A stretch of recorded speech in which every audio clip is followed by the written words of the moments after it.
Today, we're taking a deep dive into Barbie as the princess and the pauper, specifically why Princess Annelise's choice to ditch the crown for true love and geology is still so captivating, even almost 20 years later. Right. What's particularly intriguing is how her seemingly simple choice to step away from a life of privilege actually taps into some pretty profound psychological concepts, particularly the theory of self-determination. Okay, so let's unpack this. You're talking about that idea that we all have these fundamental psychological needs that have to be met in order for us to truly thrive, right? Exactly. Self-determination theory posits that we need to feel a sense of autonomy, competence, and relatedness to be truly fulfilled. And when we look at Annelise's situation, it's clear that while she excels in competence and relatedness, her autonomy is completely stifled. So even though she's smart, capable, and has loving relationships, the fact that her life is basically being dictated by others, from what she studies to who she marries, creates this underlying sense of dissatisfaction. It's like she's living someone else's script, not her own. Precisely. And I think this resonates with so many women today who feel this pressure to have it all, the successful career, the perfect family, the Instagram-worthy life, even if it means sacrificing their own desires and passions along the way. It's like we're constantly trying to fit into this mold that society has created for us, and when we inevitably fall short, we feel like we failed. But Annelise's story challenges that whole notion. It suggests that maybe true success isn't about checking off all those boxes, but about having the courage to define success on our own terms. And what's interesting is how Annelise's intelligence actually exacerbates her frustration. She's not just blindly following the path laid out for her, she's acutely aware of the limitations placed upon her, which makes the whole situation even more unbearable. Right, that's where the whole idea of intellectual overexcitability comes in, right? Like, the more insightful and aware you are, the more you might feel trapped by those constraints. Yeah. It's almost like a double-edged sword. Exactly. Think about it. Have you ever felt like your mind is constantly buzzing, connecting the dots, seeing the bigger picture, and maybe even noticing the cracks in the system that others might miss? That intensity can be a superpower, but it can also make you more sensitive to injustice and limitations, even if those limitations come in the form of a gilded cage and a royal title. It's like that saying, ignorance is bliss, but flipped on its head. Sometimes being too aware can make things harder. So in a way, Annelise's intelligence is both her gift and her burden. It allows her to see the world in a more nuanced way, but it also makes her more acutely aware of the ways in which she's being controlled and manipulated. Which ultimately leads her to make the radical decision to walk away from it all. And let's be honest, even for those of us who aren't princesses, that idea can be both exhilarating and terrifying. Totally. Because it raises so many questions. Is it selfish to prioritize your own happiness over your duty to others? Is it irresponsible to walk away from a position of power and privilege? And ultimately, is it even possible to truly break free from the expectations and roles that society has assigned to us? These are questions that has plagued women for centuries, and they're especially relevant today as more and more women are challenging the status quo and demanding the right to define their own lives. And it's in that context that Annelise's story becomes so powerful. Yeah. She's not just a fairy tale princess. Yeah. She's a symbol of this very real struggle that women face. She's a reminder that we don't have to settle for a life that doesn't feel authentic, even if that means going against the grain and facing some serious backlash. And that backlash often comes from those who benefit from keeping women in those predefined roles. It's easier to control someone who believes they have no other options. It's almost like they want to keep us in those pretty little boxes labeled princess or dutiful daughter or, perfect wife, because it's just easier to control someone who believes they have no other options. Yeah, it's like their old saying, divide and conquer. But instead of dividing us, they're trying to confine us, right? Keep us, small and manageable. Exactly. But Annelise, bless her rebellious little heart, she throws a wrench in the whole system. She refuses to be confined. And what's really interesting is that her rebellion isn't just about choosing love over duty. It's about choosing a love that actually reflects her authentic self. Oh, that's a good point. Because, let's be honest, her relationship with Julian is a far cry from the kind of stuffy, politically motivated arrangement she's expected to enter into. They connect on a much deeper level. Right. They share a love of learning, a passion for geology, a genuine respect for each other as equals. It's a relationship that nurtures her intellectual curiosity and allows her to truly be herself. And that's where the whole concept of healthy attachment comes into play, right? Because it's not just about finding someone who loves you. It's about finding someone who sees you, who supports you, who encourages you to be your best self. Absolutely. And I think that's something that a lot of women struggle with, particularly in romantic relationships. We're often conditioned to prioritize the needs of our partners to be accommodating to be the good girl, even if it means sacrificing our own desires and goals. It's like we're taught that being a good wife or a good girlfriend means putting our own needs on the back burner. Yeah. But Annelise shows us that it doesn't have to be that way. Exactly. Healthy relationships are about mutual respect, support, and encouragement. And that's exactly what Annelise finds with Julian. He doesn't try to control her or change her. He celebrates her intelligence, her passion, her adventurous spirit. And that's such a refreshing contrast to her interactions with King Dominic, who basically sees her as a political pawn, right? Yeah. He's more interested in what she represents than who she is as a person. It's a stark reminder that sometimes the relationships that are supposed to be the most loving and supportive can actually be the most damaging and stifling. Yeah, it's like a wake-up call to examine our own relationships and ask ourselves some tough questions. Are we truly being seen and valued for who we are? Or are we just playing a role that someone else has written for us?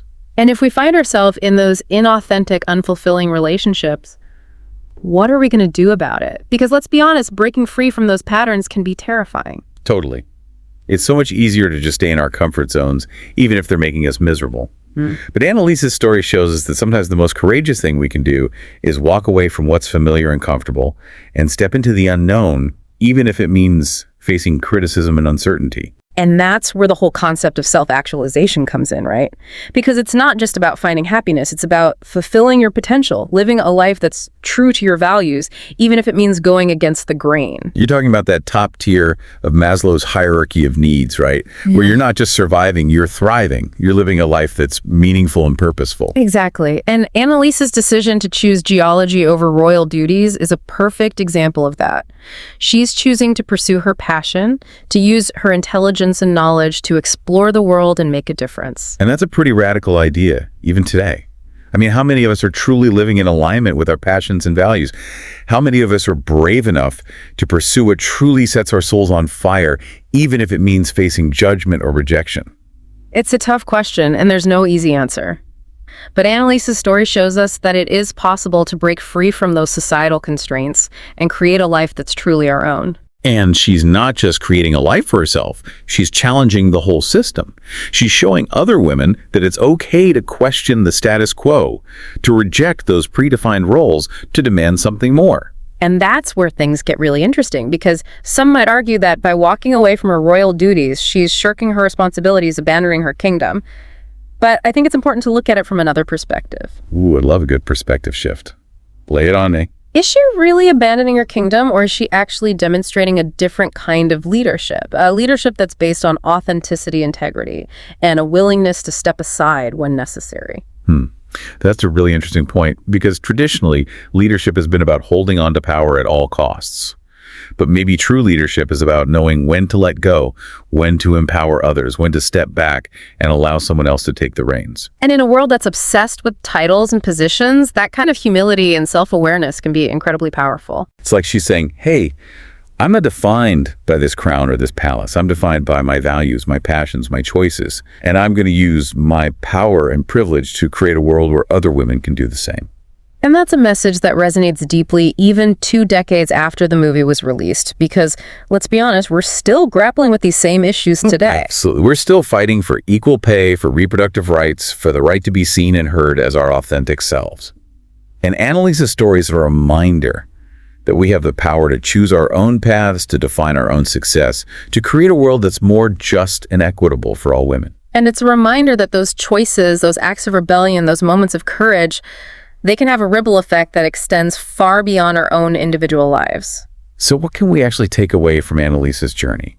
How can we apply her story to our own messy, complicated lives? That's a great question. And it's one that we'll dive into in the final part of our deep dive.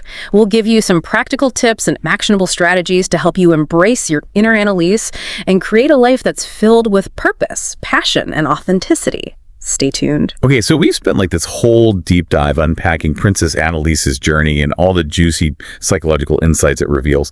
But now let's get down to the nitty-gritty. How do we actually apply all of this to our own lives? Right. That's the million-dollar question, isn't it? It can feel a little overwhelming, but the good news is, it doesn't have to be like a complete life makeover. You can start with small, intentional shifts in your thinking and your actions. Okay, so small steps, big impact. I like the sound of that. Yeah. So give us the goods. What are some practical tips that we can walk away with today? Okay, well, first, let's revisit that whole idea of redefining success. So instead of focusing on what you think you should be doing or achieving, take some time to really reflect on what brings you joy and a sense of accomplishment. What are like your core values? What truly matters to you? Not what, society tells us to value, but what lights you up. Right. So it's like doing a personal inventory of your soul, figuring out what makes you tick. Exactly. And once you have a clearer picture of your values and passions, you can start making choices that align with them. Okay. This might mean saying no to things that drain you, even if they seem like prestigious or lucrative. Or it could mean carving out time for activities that bring you joy, even if it's just for, 15 minutes a day. Right. So it's about prioritizing what truly matters, even if it means shaking things up a bit. Which brings us back to, autonomy, right? You got it. And claiming autonomy is all about making conscious choices. Start small. Maybe it's choosing what you want to eat for dinner instead of automatically deferring to someone else's preference. Okay. Or speaking up in a meeting when you have an idea, even if you're, afraid of being judged. Right. So it's like flexing that decision-making muscle even in those seemingly insignificant situations. Exactly, because it all builds up to a greater sense of agency in your life. Awesome. And as you start making more choices that feel aligned with your true self, you'll naturally start attracting relationships that support and nurture that authenticity. Absolutely. Which brings us to those healthy relationships. So how do we cultivate those? Well, start by paying attention to the energy you're giving and receiving in your relationships. Are there people who consistently leave you feeling drained or depleted? Or are there those who uplift you and inspire you to be your best self? It's like taking an inventory of the emotional bank accounts in your life. And sometimes that can be pretty eye-opening. It can be. And it might lead you to make some tough decisions about the relationships you want to invest in and those you might need to create some distance from. Right. And that takes courage. Yeah. Which, as we've discussed, is another essential part of living an Annelise-inspired life. Absolutely. Courage isn't always about grand gestures. It's about showing up for yourself every single day, even when it's scary or uncomfortable. Right. It's about speaking your truth, setting boundaries, and pursuing your dreams, even when faced with doubt or uncertainty. And sometimes that means challenging expectations and norms, just like Annelise challenged the expectations of what a princess should be. Exactly. She reminds us that we don't have to conform to societal pressures or follow a path that doesn't feel authentic to us. We have the power to create our own rules, define our own success, and live a life that reflects our deepest values and desires. So if we had to boil Annelise's story down to one final, powerful takeaway, what would it be? I think it would be this. You have the power to choose. You have the power to choose how you define success, how you spend your time, who you surround yourself with, and ultimately how you live your life. Right. Don't be afraid to claim that power. Don't be afraid to step into your authenticity and create a life that truly lights you up. I love it. That's it, folks. Annelise's story is a reminder that we're not just princesses or paupers in someone else's fairy tale. We're the authors of our own stories. And we have the power to choose a story that's filled with joy, purpose, and yes, maybe even a little bit of sparkle. Because who doesn't love a little sparkle? Until next time, keep diving deep, my friends.